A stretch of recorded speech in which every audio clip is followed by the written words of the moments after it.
Good morning बच्चों, मैं मनोज गोठी श्री उमा विद्या मंदिर स्कूल हाट पिपलिया से आप लोगों के बीच में एक नया वीडियो लेकर के आया हूं, जिसमें हम देखने वाले हैं कृषि का इतिहास यानी कि हिस्ट्री ऑफ एग्रीकल्चर। आज हम डिस्कस करने वाले हैं बच्चों जो कृषि का इतिहास है उसके ऊपर आज का टॉपिक हमारा होने वाला है। इससे पहले वाला जो हमने फर्स्ट वीडियो डाला था 11th एग्रीकल्चर वालों के लिए, उसके अंतर्गत हमने 11th में एग्रीकल्चर में हमें कौन कौन से सब्जेक्ट पढ़ने हैं उसके बारे में डिस्कस किया था और हमने एग्रीकल्चर की परिभाषा के बारे में यहाँ पर समझा था। तो आइए बच्चों, आज के इस वीडियो में हम देखने वाले हैं कि कृषि का इतिहास यानी कि हिस्ट्री ऑफ एग्रीकल्चर।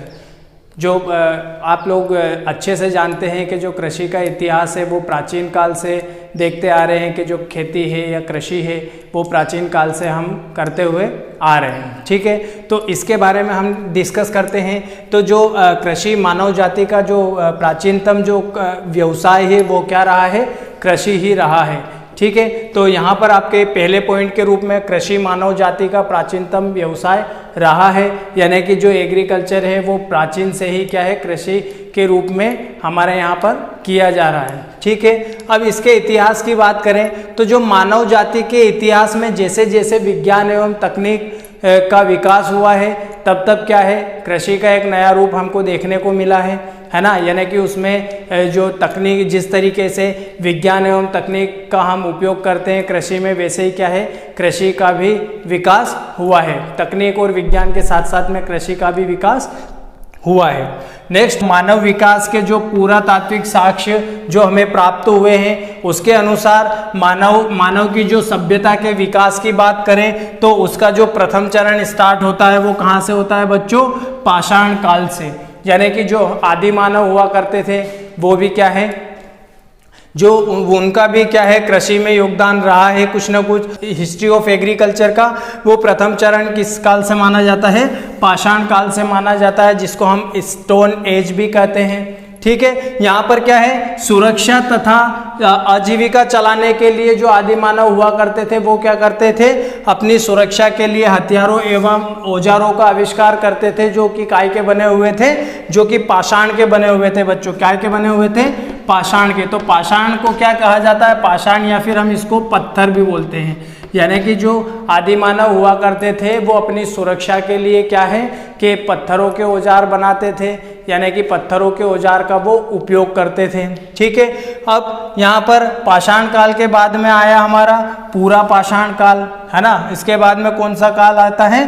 पूरा पाषाण काल होता है। यानी कि मानव सभ्यता में जो उसकी आजीविका चलाने के लिए वो क्या करते थे? शिकार करते थे एवं खाद्य संकलन प्रमुख इसके अंतर्गत रखा गया। यानी कि वो शिकार करते थे एवं खाद्य संकलन को महत्व देते थे। ठीक है, अब नेक्स्ट हमारा आता है मध्य पाषाण काल। यानी कि जो मध्य पाषाण काल होता है इसमें क्या है?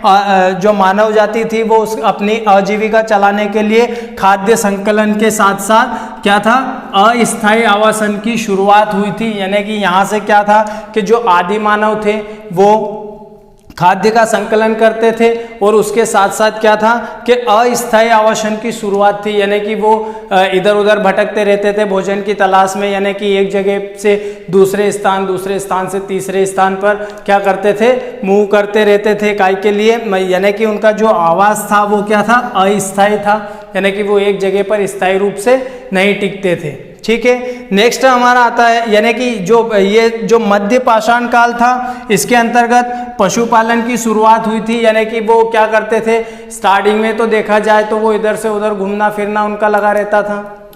क्या आदि मानव के काल में आदि मानव क्या किया करते थे कि वो क्या एक स्थान से दूसरे स्थान पर इधर से उधर घूमते रहते थे भोजन की तलाश में या फिर खाने की तलाश में। ठीक है, तो इन्होंने क्या है, जैसे जैसे इनके अंदर बुद्धि का विकास होता गया तो उन्होंने क्या करा कि धीरे धीरे क्या करा कि पशुओं को पालना शुरू किया। ठीक है, तो पशुओं को पालने के साथ साथ में फिर इन्होंने सोचा कि पशुओं का जो वो पशुओं को किस आधार पर पालते थे? अस्थायी आवास के आधार पर। यानी कि इनका जो रहन सहन था वो स्थायी नहीं था।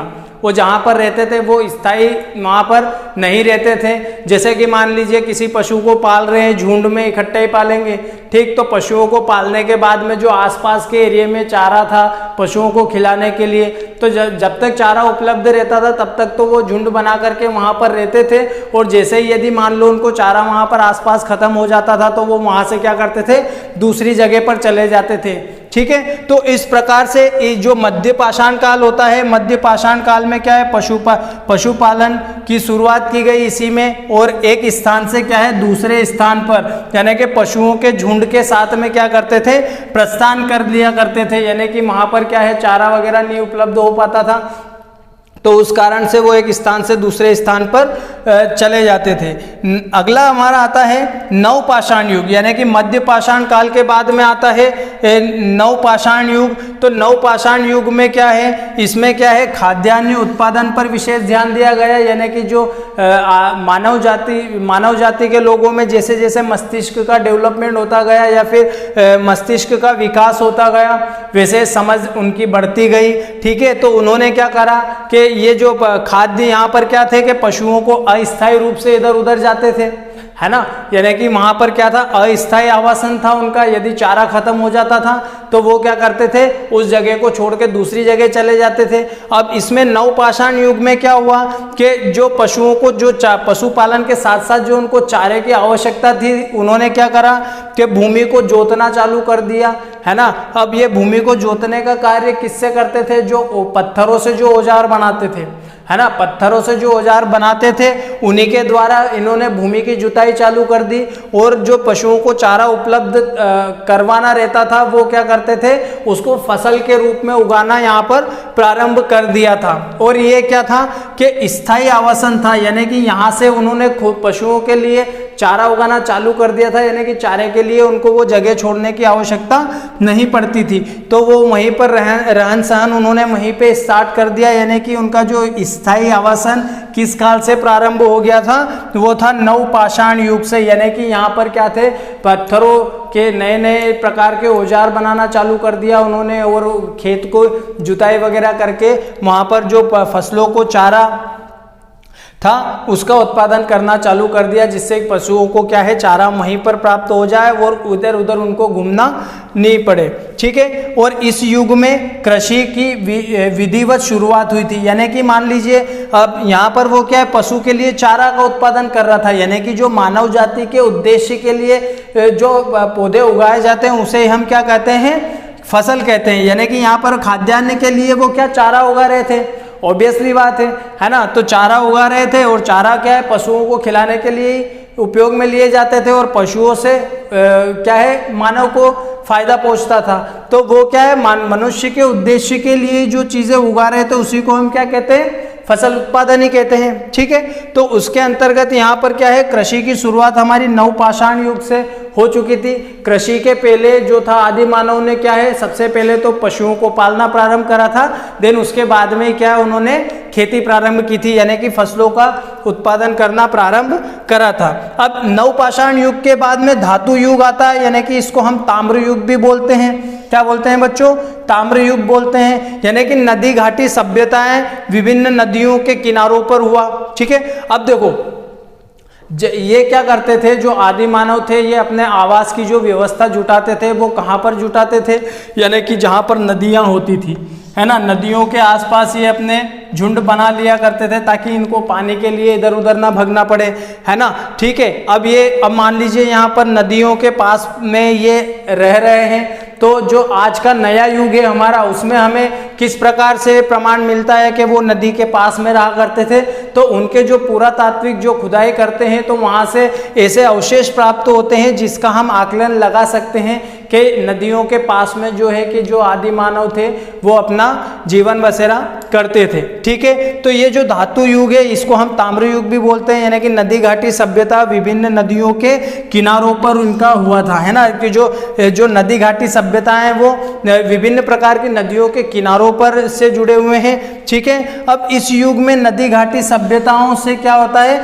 जो साक्ष्य मिलते हैं, यानी कि नदी घाटी की जो सभ्यता है उनसे जो साक्ष्य मिलते हैं उससे उससे ये पता चलता है कि जो पहले जो पुराना काल था, जब आदि मानव का जो काल था, वहाँ पर पशुपालन एवं फसल उत्पादन वहाँ पर होता है, इसकी हमको वहाँ से पुष्टि हो जाती है। तो बच्चों जो एक कृषि का इतिहास है उसके अंतर्गत क्या है कि यानी कि मान लो कि जो आदि मानव थे वो क्या करते थे, पहले तो स्टार्टिंग से तो क्या है वो इधर उधर खाने की तलाश में इधर उधर भटकते रहते थे।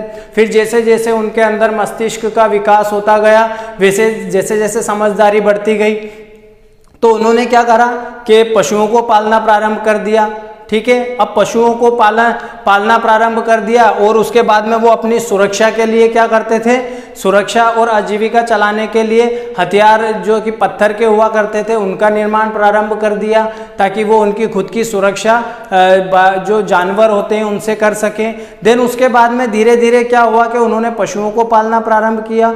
पशुओं को पालने से उनके दिमाग में और समझदारी बढ़ती गई, जिससे कि क्या हुआ, उन्होंने पशुओं के लिए चारा उत्पादन प्रारंभ कर दिया। और चारा उत्पादन प्राप्त करने पशुओं को उपलब्ध कराने के साथ साथ में क्या है, उन्होंने फसलों को भी बोना प्रारंभ कर दिया, जिससे कि उनके आर्थिक उद्देश्य की पूर्ति हो सके। इस काल में जो है सबसे पहले जो फसलों के रूप में उगाई गई थी वो गेहूं एवं जौ को यहाँ पर उगाया गया था। किसके रूप में उगाया गया था, खाद्यान्नों के रूप में इनकी यहाँ पर जौ और गेहूं से शुरुआत की गई थी। देन उसके बाद में क्या है कि धान, ज्वार, बाजरा, मक्का आदि को उगाया गया। ठीक, और इनके साथ साथ में क्या हुआ कि इसके साथ में पशुओं को भी पाला जाने लगा, जिसके रूप में गाय, पशुओं में कौन कौन से जानवरों को पालने लगे थे, गाय, भैंस, सुअर, घोड़े एवं गधों को भी पाले जाने यहाँ पर लगा था। ठीक है, देन उसके बाद में देखते हैं इस समय कृषि मुख्यतः मनुष्य की खाद्यान्न आवश्यकताओं की पूर्ति का केंद्रित थी, यानी कि जो है मनुष्य की खाद्यान्न की पूर्ति के लिए यहाँ पर सबसे ज्यादा क्या है, कृषि पर जोर दिया गया था, जिससे कि मनुष्यों में खाद्यान्न की पूर्ति की जा सके। देन इसके बाद में ताम्र युग के बाद में आता है बच्चों लोह युग, यानी कि इसको हम आयरन एज भी बोलते हैं। अब इस युग में क्या था, कृषि को सबसे ज्यादा बढ़ावा दिया गया था, यानी कि कृषि का दायरा यहाँ पर खाद्यान्न उत्पादन ना रह करके क्या है कि यहाँ पर एक व्यापार का रूप ले चुका था, यानी कि यहाँ पर वस्त्र उत्पादन पर भी विशेष ध्यान दिया गया। देन उसके बाद में क्या है, मसाला उत्पादन पर भी ध्यान दिया गया, यानी कि टोटली जो है वो व्यवसाय पर विशिष्ट जोर यहाँ पर दिया गया था। लोह युग की एक और विशेषता है बच्चों, यहाँ इसको लोह युग इसलिए बोलते हैं क्योंकि यहाँ पर जो औजार यूज किए जाते थे वो क्या है, लोहे के औजार यूज किए जाने लगे थे। पहले हम पत्थर के औजार यूज करते थे, लेकिन मानव जाति में क्या है, मानव मस्तिष्क का जैसे जैसे विकास होता गया, समझ बढ़ती गई, और उसके आधार पर क्या है यहाँ पर आयरन के यानी कि लोह के औजार बनाने लगे, जिनसे क्या है कि लोह के औजार बनाने से क्या हुआ कि जो बड़ी बड़ी मात्रा में जो पेड़ पौधे थे वहाँ पर उनका सफाया होता गया, और जो है कृषि के लिए जो कृषि जो थे उनको बढ़ाते रहे। ठीक है, और कृषि पर जोर देते रहे, जिससे कि क्या है कि कृषि एक व्यवसाय के रूप में सामने उभर कर आई है ना। यहाँ पर क्या था, जंगलों को बड़ी मात्रा में काटा जाने लगा। जब औजार थे वो क्या थे, यहाँ पर जो औजार थे वो क्या है कि लोहे के औजार बनाए जाने लगे, जिससे कि क्या है कि बड़ी मात्रा में पेड़ों को काटने लगे, है ना। और इस प्रकार से क्या है, इस युग को कृषि युग यानी कि एग्रीकल्चर एज की संज्ञा दी गई, क्योंकि यहाँ पर सबसे ज्यादा कृषि पर जोर दिया गया, है ना। तो बच्चों यहाँ पर जो भारत की बात करें, हम भारत की एग्रीकल्चर की बात करें या फिर कृषि की बात करें, तो यहाँ पर अब इसको जो एग्रीकल्चर युग है यानी कि जो कृषि युग हैं उसको हम क्या है कि दो वर्गों में बांट करके इसका हम आगे अध्ययन करेंगे। इसको हम क्या है, पहला तो जो है प्राचीन भारतीय कृषि में इसको डिवाइड किया गया है, और सेकेंड है हमारा आधुनिक कृषि। तो प्राचीन भारतीय कृषि क्या है या फिर इसके क्या क्या विशेषता होती है, इसमें किस आधार पर हम इसको प्राचीन भारतीय कृषि के अंतर्गत लेते हैं, या फिर आधुनिक कृषि क्या है, इसके बारे में हम नेक्स्ट वीडियो में डिस्कस करेंगे। Thank you.